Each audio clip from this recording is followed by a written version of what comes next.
محمد الرسول اللہ کا احترام کہلائے گا۔ اس لیے میرے پیارے، ہر چیز میں احترام کا پہلو ہے، ہر چیز میں احترام کا پہلو ہے۔ ہماری بات جو ہے اصلاح میں ہی نکل رہی ہے۔ میں آپ کو میلاد سنانے والا ہوں، میلاد النبی،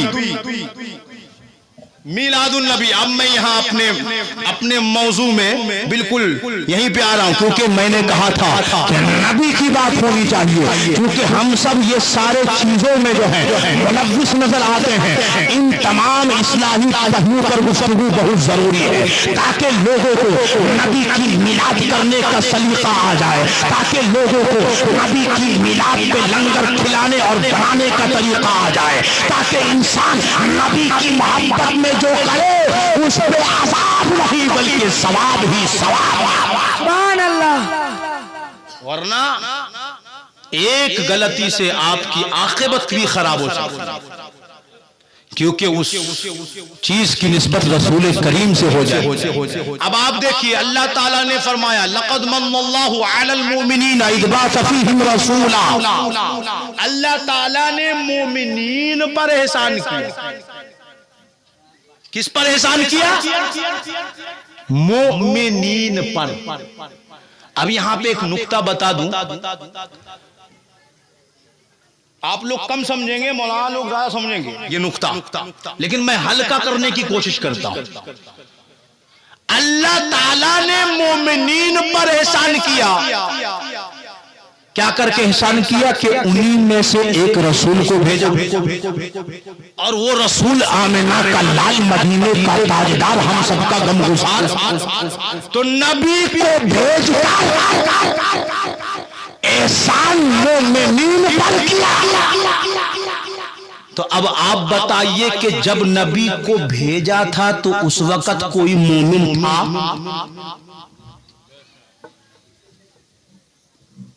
نہیں سمجھے؟ دماغ لگاؤ، میری طرف توجہ دو۔ میں آپ کو کہہ رہا ہوں کہ جب نبی کو بھیجا، یعنی یہی مہینہ تھا 12 ربیع النور کی تاریخ، حضرت آمنہ کے وطن مقدس حضرت عبداللہ کے گھر میں صبح صادق کے وقت میرے آقا اس دنیا میں تشریف لائے، اس شان کے ساتھ آئے کہ میرے آقا جب آئے تو اور بچوں کی طرح روتے ہوئے نہیں آئے، اور بچوں کی طرح ماں کو رلاتے ہوئے نہیں آئے، اور بچوں کی طرح ماں کو تکلیف دیتے ہوئے نہیں آئے، اور بچوں کی طرح ادھر ادھر میرے آقا کرتے ہوئے نہیں آئے، بلکہ اوروں کے بچے ہوں گے جو روتے ہوئے آتے ہیں۔ میرے آقا اس دنیا میں روتوں کو ہنسانے کے لیے، میرے آقا تو روتوں کو ہنسانے کے لیے آئے تھے۔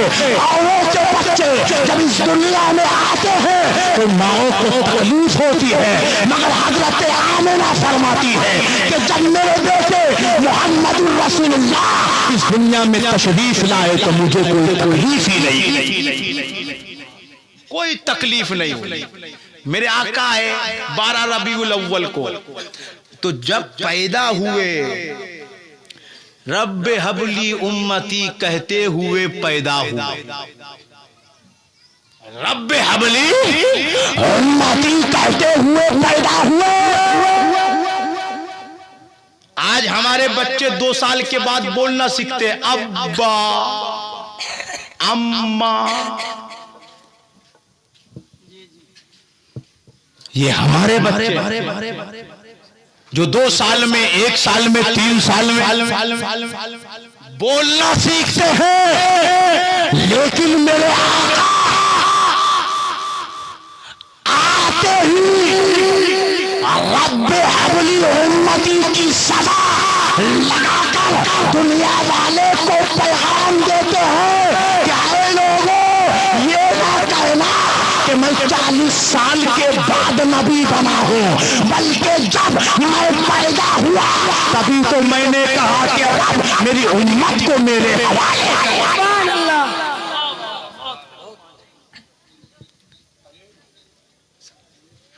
میری امت کو میرے حوالے کر دے.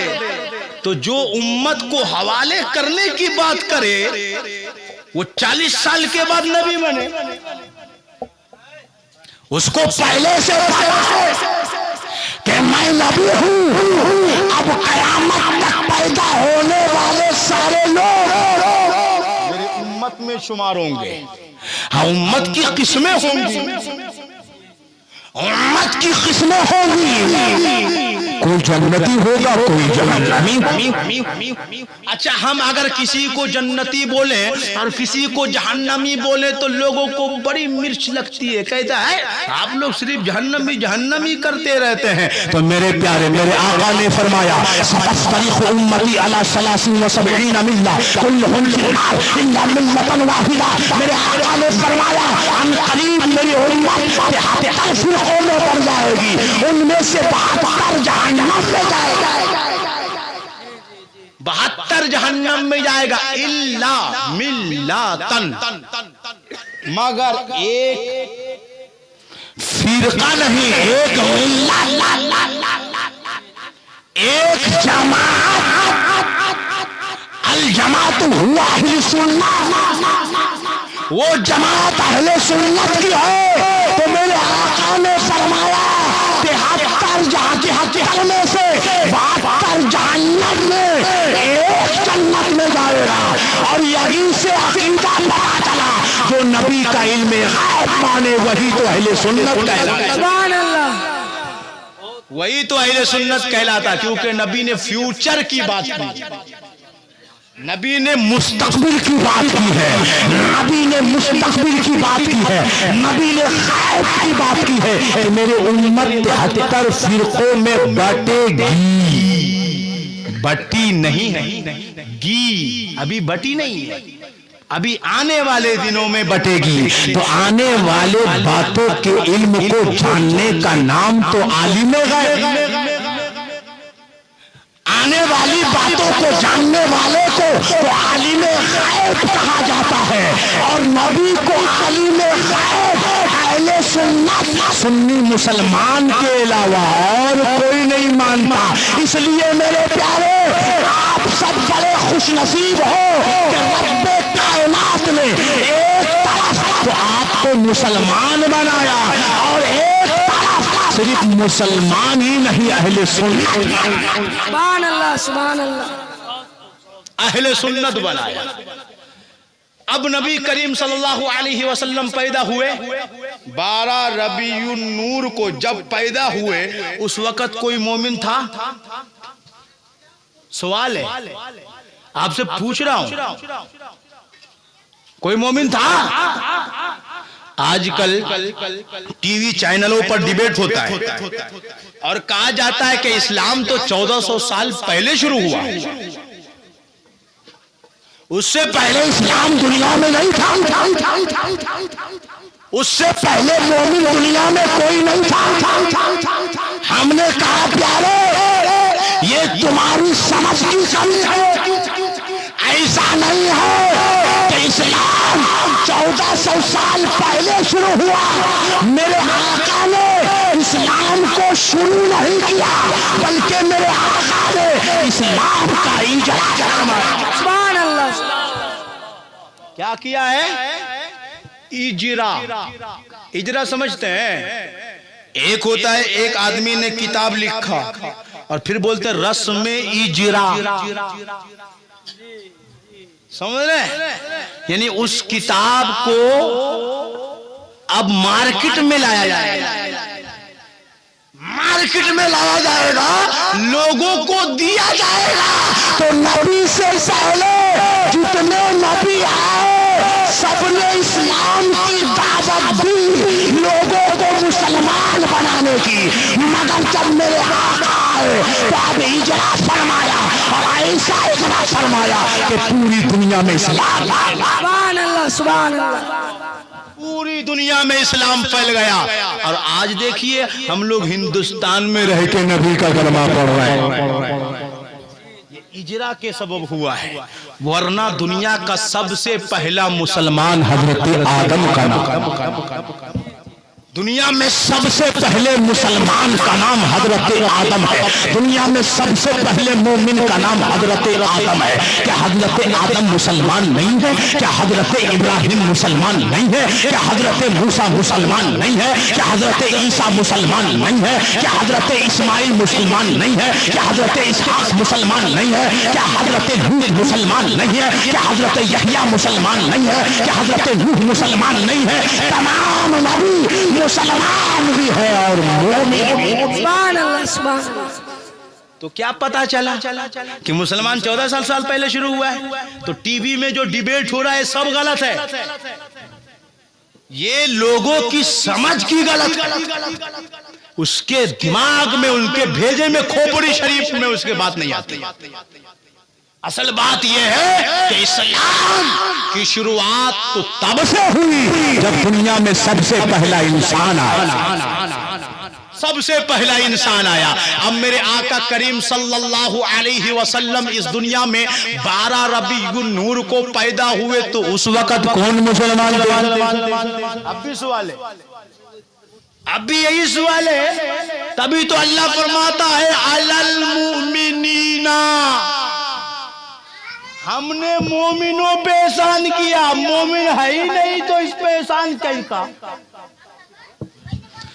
اگر کوئی مومن نہیں تو پھر احسان کا مطلب، اور اگر مومن کا مطلب اس آیت میں یہ ہے کہ 40 سال کے بعد نبی اعلان نبوت فرمائیں گے، وہی مومن مراد ہے، اس وقت کے مراد نہیں. تو پھر اعلان کام سے پہلے ہو رہا ہے. اعلان کام سے پہلے ہو رہا ہے. مطلب یہ ہے کہ ابھی آپ نے کھلایا نہیں اور آپ پہلے کہہ رہے ہم نے کھلا دیا. آپ نے سنا ہی نہیں اور آپ پہلے کہہ رہے میں نے سن لیا. تو ایسے تھوڑا چلے. اب اللہ نے فرمایا کہ میں نے مومنین پر احسان کیا کہ انہی میں سے ایک نبی کو بھیجا. تو اب اس آیت کا مطلب یہ ہو گیا کہ اس آیت کے تحت ہمیں نبی کے زمانے میں، نبی جب پیدا ہوئے اس وقت مسلمان تلاش کرنا ہوگا، اس وقت مومن تلاش کرنا ہوگا جس پر اللہ کا احسان ہوا ہے. تو میرے پیارے، میں آپ کو پیغام دینا چاہتا ہوں کہ آج بہت سارے لوگ ٹوپی تو پہنتے ہیں، آج بہت سارے لوگ داڑھی تو رکھتے ہیں، آج بہت سارے لوگ نماز تو پڑھتے ہیں، آج بہت سارے لوگ قرآن تو پڑھتے ہیں، آج بہت سارے لوگ مدرسے تو کھولتے ہیں، آج بہت سارے لوگ جلسے تو کرتے ہیں. مگر ایسے لوگ دنیا میں بہت سارے ہیں جو نبی کے ماں باپ کو کافر مانتے ہیں. نبی کے ماں باپ کو کیا مانتے ہیں؟ کافر. کافر مطلب جہنمی. اب آپ بتائیے تھوڑا سا، جو مسلمان ہو کر نبی کے ماں باپ کو کافر کہے، آپ اس کو اپنا دوست سمجھیں گے؟ آپ اس سے رشتہ رکھیں گے؟ آپ ان کو بیٹی دیں گے؟ آپ ان سے بیٹی لیں گے؟ آپ ان سے سلام و کلام کریں گے؟ ہمارا مزاج تو یہ ہونا چاہیے کہ لوگوں سنو، نبی کی ماں وہ ماں ہے جس ماں کی طرح آج تک کوئی ماں پیدا نہیں ہوئی. ہم سب کی ماں ہے حضرت آمنہ کے قدموں پہ قربان. ارے ہمارا عقیدہ تو یہ ہے کہ نبی کی ماں آگے جنت میں جائے گی اور ہم سب کی ماں ان کی کنیز بن کے جنت. سبحان اللہ سبحان اللہ. ان کی کنیز بن کے جنت میں جائیں گی. بات میں ختم کر رہا ہوں مگر پوائنٹ بتا. سوال تھا یہ. سوال کیا ہے کہ نبی جب پیدا ہوئے تو اس وقت مسلمان کون تھے؟ تو میں نے جواب دے دیا ہے، سمجھنے والے سمجھ گئے کہ بہت سارے لوگ نبی کے ماں باپ کو کافر مانتے ہیں، یہاں تک کہ مشرک بتاتے ہیں۔ مشرک بتانے والے کا نام بتا دوں، جرجیس نبی کی والدہ کو مشرکہ بتاتا ہے۔ اور اس کا توصیف الرحمان نبی کی والدہ کو مشرکہ بتاتا ہے، اپنے آپ کو اہل حدیث کہلانے والے مشرکہ بتاتے ہیں۔ میرے پیارے، ایسے لوگوں سے دور رہو، مگر سنو اہل سنت و جماعت کا، ہم سے لے کر تمام اہل سنت و جماعت کا یہ عقیدہ ہے کہ نبی کی ماں بھی جنتی ہے، نبی کے والد۔